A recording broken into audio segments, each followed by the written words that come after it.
Setelah proses menumbuk padi selesai, mulai dari mengambil padi di lumbung, menumbuknya di lesung, hingga memisahkan beras dari sekam, beras bersih itu kemudian dibawa menuju dapur. Perempuan yang bertugas di dapur mengambil alih proses berikutnya karena pengolahan makanan memang menjadi bagian dari tanggung jawab domestik dalam struktur kehidupan desa Jawa pada masa itu. Di dapur, aktivitas berjalan terus-menerus. Beberapa perempuan menanti beras untuk memastikan tidak ada sisa sekam. Sebagian lainnya menyiapkan tungku tanah liat, kayu bakar, dan peralatan memasak sederhana. Setiap langkah dilakukan dengan cara yang sudah diwariskan. Dapur bukan hanya ruang memasak, tetapi menjadi pusat kegiatan rumah tangga. Anak-anak duduk atau bermain di sudut ruangan, perempuan saling berbagi pekerjaan, dan seluruh persiapan makanan dilakukan di area yang menyatu dengan ruang hidup keluarga. Inilah gambaran akurat mengenai dapur desa pada masa kolonial, ruang yang sederhana namun berfungsi penuh. Arsip ini memperlihatkan dengan jelas bagaimana kerja produksi di desa tidak berhenti di sawah atau di lesung. Hasil panen harus diproses kembali di dapur sebelum akhirnya bisa menjadi makanan harian keluarga. Perempuan menjadi penghubung antara hasil kerja pertanian dan kebutuhan hidup rumah tangga. Kamera kolonial merekam kegiatan ini tanpa suara, tetapi visualnya memperlihatkan ritme kehidupan yang teratur. Padi dipanen, ditumbuk, dibersihkan, dibawa ke dapur, lalu diolah menjadi makanan. Semua dilakukan secara mandiri, dengan alat-alat yang sederhana dan tanpa ketergantungan pada teknologi luar. Melalui rekaman ini, kita dapat melihat bagaimana kehidupan desa berjalan sebagai satu kesatuan, kerja di sawah, kerja di halaman, dan kerja di dapur, yang semuanya terhubung dalam siklus harian masyarakat Jawa pada masa itu.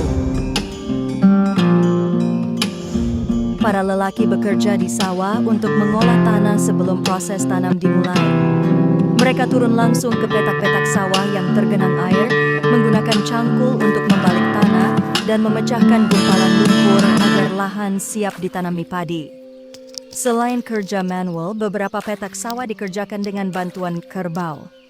Kerbau dipasangkan alat bajak kayu, kemudian ditarik melintasi lumpur untuk meratakan permukaan tanah. Metode ini adalah cara paling umum yang digunakan petani Jawa pada masa itu. Efektif, hemat tenaga, dan sudah menjadi teknik tradisional selama berabad-abad. Pemandangan ini memperlihatkan dua bentuk kerja. Kerja fisik manusia di sawah berlumpur, dan kerja hewan ternak sebagai tenaga penarik baja. Arsip kolonial merekam kegiatan ini sebagai gambaran kehidupan pedesaan. Namun bagi masyarakat setempat, inilah pekerjaan harian yang menentukan keberlangsungan hidup keluarga. Pengolahan tanah adalah tahap awal dari seluruh siklus pertanian, dan ketelitian di tahap ini sangat menentukan hasil panen di akhir musim. Rekaman ini menunjukkan bagaimana sawah, petani, dan kerbau menjadi satu sistem kerja yang menyatu. Sederhana tetapi sangat penting dalam kehidupan desa Jawa pada masa itu. Setelah seharian membajak sawah, kerbau-kerbau ini digiring menuju sungai untuk dimandikan. Proses mandi menjadi bagian penting dari perawatan ternak, terutama setelah tubuh mereka dipenuhi lumpur dan lelah bekerja.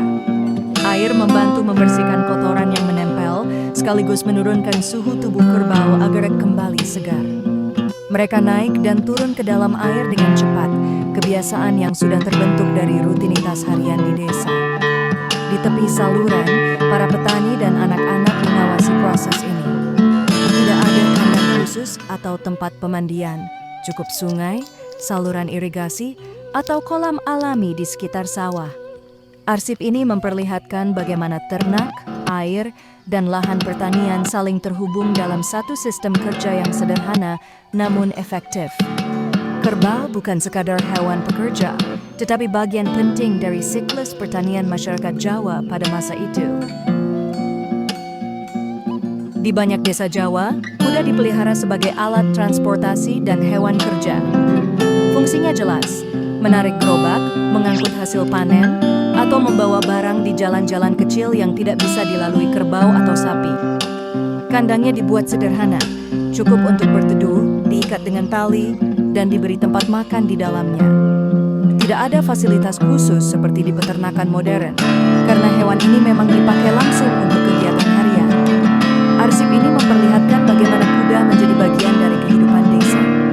Dekat dengan rumah, mudah diakses, dan siap digunakan kapanpun pemiliknya membutuhkan. Jagung digantung untuk dikeringkan, sebuah cara penyimpanan sederhana yang umum dilakukan di desa-desa Jawa pada masa itu. Setelah dipanen, jagung tidak langsung dikonsumsi. Jagung dijemur atau digantung di tempat yang mendapat aliran udara agar bijinya benar-benar kering. Dalam kehidupan masyarakat desa, jagung menjadi sumber pangan penting selain padi. Ia bisa disimpan lebih lama, tahan cuaca, dan dapat diolah menjadi berbagai makanan seperti jagung rebus, jagung tumbuk, atau campuran nasi tiwul. Teknik menggantung jagung seperti ini mencegahnya cepat rusak, menghindari jamur, dan menjaga kualitas biji untuk konsumsi atau benih musim tanam berikutnya. Semua ini menunjukkan bagaimana masyarakat memanfaatkan bahan pangan secara efisien, tanpa teknologi modern, tetapi dengan pengetahuan lokal yang praktis dan terbukti bertahan lama.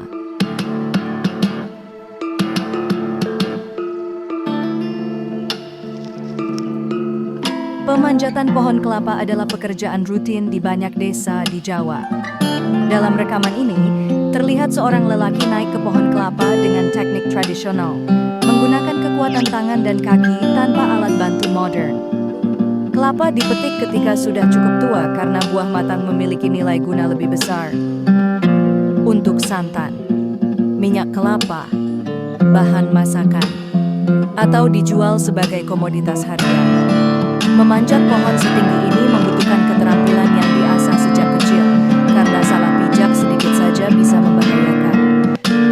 Pekerjaan ini dilakukan cepat dan efisien, sesuai ritme masyarakat desa yang mengandalkan hasil kebun sebagai bagian penting dari ekonomi rumah tangga.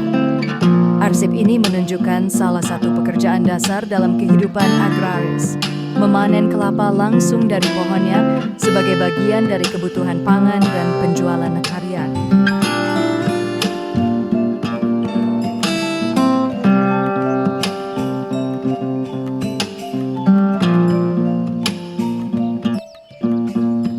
Setelah kelapa dipetik, tahap berikutnya adalah pengupasan sabut. Dalam arsip ini terlihat kelapa dibelah dan dikupas untuk diambil seratnya. Sabut kelapa tidak dibuang. Bagian ini dimanfaatkan sebagai bahan baku berbagai perlengkapan rumah tangga seperti tikar, tali, dan anyaman lainnya. Proses pengupasan dilakukan secara manual, memakai alat sederhana dan tenaga tangan. Kegiatan ini biasanya dikerjakan di halaman rumah agar mudah diawasi dan langsung diproses tanpa perlu dibawa jauh. Rekaman ini menunjukkan bagaimana satu hasil kebun dimanfaatkan secara menyeluruh. Daging kelapa digunakan untuk pangan dan minyak, sementara sabutnya diolah menjadi barang pakai yang berguna. Inilah bagian dari ekonomi rumah tangga di desa. Nyaris tidak ada bagian kelapa yang terbuang, dan setiap hasil alam memiliki fungsi dalam kehidupan. Dalam rekaman ini tampak sekelompok pria memikul kayu menggunakan tongkat penyangga, berjalan bersama melewati jalur desa. Pengangkutan dilakukan dengan tenaga manusia karena tidak tersedia alat angkut mekanis. Jalan tanah, jembatan kecil, dan medan sempit menjadi bagian dari rute yang harus dilalui. Pekerjaan ini membutuhkan kekuatan fisik dan koordinasi. Setiap orang memikul beban secara seimbang agar batang kayu tetap stabil selama perjalanan. Kayu yang dibawa biasanya digunakan untuk berbagai keperluan. Untuk membangun rumah, membuat pagar, menyiapkan jembatan kecil, atau kebutuhan desa lainnya.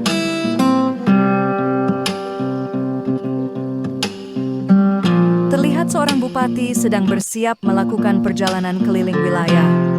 Pengawal pribadinya mendampingi dengan sigap, sementara sang sopir langsung turun dari kendaraan untuk menyambut keberangkatannya. Semua ini menunjukkan posisi bupati sebagai sosok yang dihormati dan memiliki peran penting dalam struktur pemerintahan saat itu. Perjalanan ini merupakan bagian dari tugas resmi bupati, meninjau kondisi desa, memantau perkembangan wilayah, atau menghadiri urusan administrasi pemerintahan. Dalam sistem kolonial, bupati